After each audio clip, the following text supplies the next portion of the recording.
BBC Lê. A cidade vegana e ambientalista processada pelo McDonald's.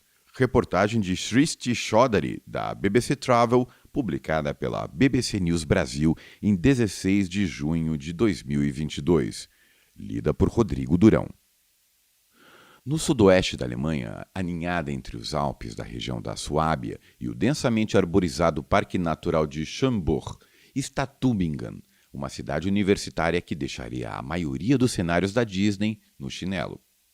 A cidade é construída em torno de um centro histórico, quase perfeitamente preservado, com suas ruelas de paralelepípedo, casas antigas de madeira e canais levemente ondulantes.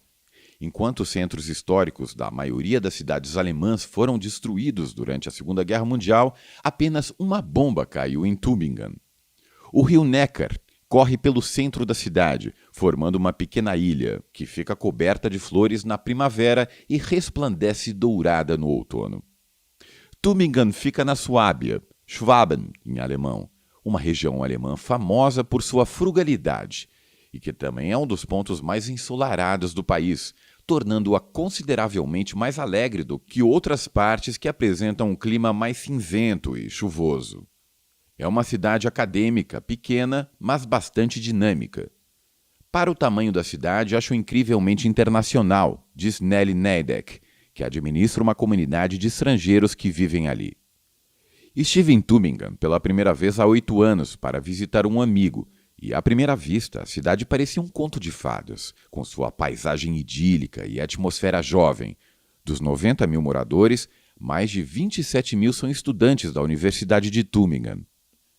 Atravessamos rios caudalosos, nos deliciamos com especialidades da Suábia e viajamos para festas em ônibus cheios de estudantes. Quando me despedi dessa cidade peculiar, nunca imaginei que anos depois voltaria para viver nela. Mas é isso que Tübingen faz. Te atrai e, antes que você perceba, a facilidade de viver em um lugar tão pequeno e vibrante como este faz com que você nunca queira sair. Não é só isso, no entanto, que caracteriza Tübingen. É também uma cidade inovadora, verde e que permite a existência de estilos de vida alternativos. Para contextualizar a singularidade da cidade, Tübingen foi um dos centros dos protestos estudantis alemães de 1968, que ocorreram em toda a Alemanha Ocidental contra o tradicionalismo e a autoridade, o que influenciou a sensibilidade esquerdista e ambientalista da cidade. Em Tübingen, há iniciativas de moradia autogovernada, em que as refeições e as compras de supermercado são organizadas coletivamente e são principalmente veganas, explica Jenny Proda, que mora em Tübingen há 12 anos e trabalha na universidade.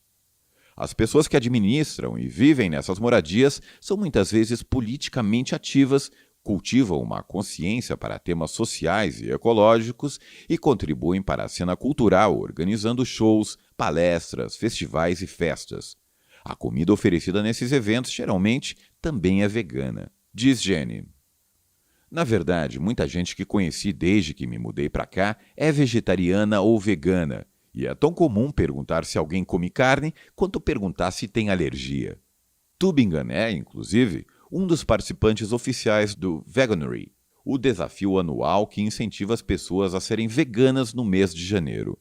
Nossa oferta vegetariana do dia se esgota muito mais rápido do que a oferta de carne, conta Alok Damodaran, que administra um food truck de comida indiana na cidade.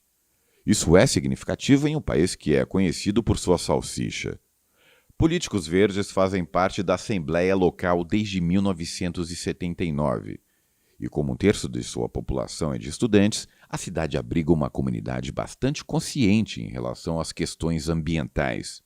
É esse espírito jovem e vibrante que permite que a sustentabilidade seja funcional. Por exemplo, Amélie Dittenberger e Kaiten Krott começaram a fazer pão de banana vegano durante a pandemia de Covid-19. Primeiro fazendo entregas individuais e depois transformando a atividade em um negócio que abastece vários cafés. Tübingen tem uma certa sensação de ser verde e feliz e tem muitos jovens, o que se encaixa no nosso projeto, afirma Dittenberger. As pessoas são tão solidárias porque se trata de uma iniciativa local e apreciam especialmente que a gente entregue um carro elétrico, diz ela. Sedat Yeltsin abriu a Ada Bakery na cidade depois de ter feito um programa de intercâmbio há vários anos e agora a administra com sua esposa. Enquanto a Alemanha é famosa por seus doner kebabs e shawarmas, na padaria de Yeltsin, praticamente toda a comida é vegetariana ou vegana. Há borex, uma espécie de salgado folhado deliciosos, recheados com espinafre, batatas, berinjelas, tahine e queijo, assim como simits, um pão turco redondo e saladas fartas. Todas as noites acaba tudo, revela Yeltsin. Uma padaria turca vegetariana funciona aqui graças aos estudantes, mas também às pessoas que são daqui que se preocupam com o meio ambiente, diz ele. Tübingen também está sendo constantemente revitalizada e modernizada para ser cada vez mais ecológica. Ciclovias amplas e bem integradas, junto a tarifas altas de estacionamento, tornaram a cidade bastante hostil para carros. Um decreto aprovado em fevereiro de 2022 determinou que os carros não vão poder circular mais na rua central da cidade, que será reservada para ônibus e bicicletas. Os estudantes podem andar de ônibus gratuitamente nos fins de semana e depois das 19 horas todas as noites, enquanto as viagens de ônibus são gratuitas para todo mundo aos sábados. O governo local planeja, inclusive, tornar os ônibus gratuitos o tempo todo. Tübingen tem um gasto per capita 3 vezes maior em infraestrutura para bicicletas do que Copenhague, na Dinamarca, de acordo com Boris Palmer, prefeito da cidade. E, no início de 2022, Tübingen tentou elevar ainda mais o status verde da cidade, impondo uma nova taxa e se tornando a primeira cidade na Alemanha a implementá-la.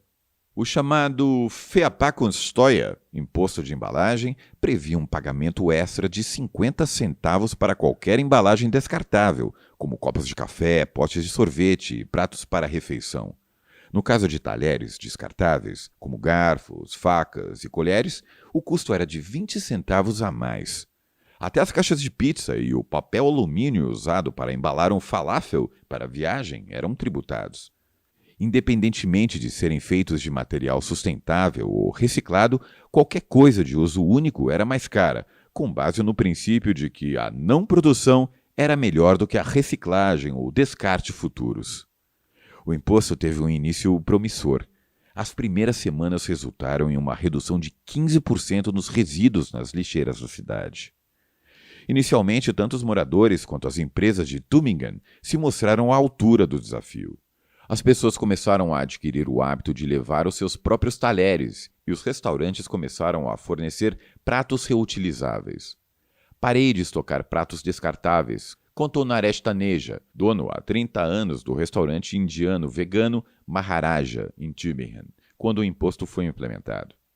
Já estávamos incentivando nossos clientes a trazerem as suas embalagens para levar comida, e esse imposto ajudou ainda mais. De acordo com Yeltsin, o governo local forneceu assistência para que fizessem face ao imposto de embalagem e os ajudou a comprar lava-louças e talheres reutilizáveis.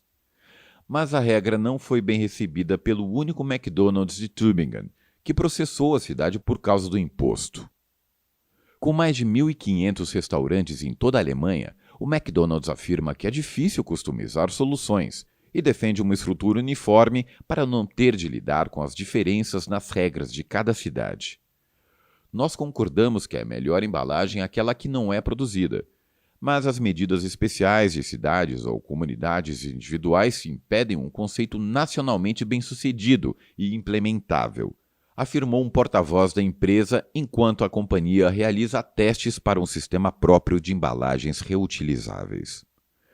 O caso foi julgado em março e o McDonald's saiu vitorioso, mas cabe recurso. Não é, no entanto, a primeira vez que o McDonald's se mostra um obstáculo a esse tipo de movimento. O imposto de embalagem foi proposto na cidade alemã de Kassel na década de 1990, mas um processo do McDonald's anulou a tentativa. Acreditamos que uma cidade tem o direito de criar tal imposto, e até mesmo uma grande empresa tem que aceitar isso. Não consigo acreditar porque uma empresa internacional não pode mudar para reutilizáveis se todas as pequenas empresas podem fazer isso, afirmou Boris Palmer, antes do caso ser julgado. Nomeado prefeito em 2007, ele é considerado por muitos como o responsável por moldar as políticas verdes de Tübingen, como sistemas solares fotovoltaicos obrigatórios nos telhados e os ônibus gratuitos aos sábados. Vimos uma redução na emissão de dióxido de carbono per capita em 40% nos últimos 15 anos, enquanto a economia de Tübingen cresceu 40%, diz ele. Isso nos dá esperança de que pode haver uma maneira de superar o aquecimento global e continuar crescendo.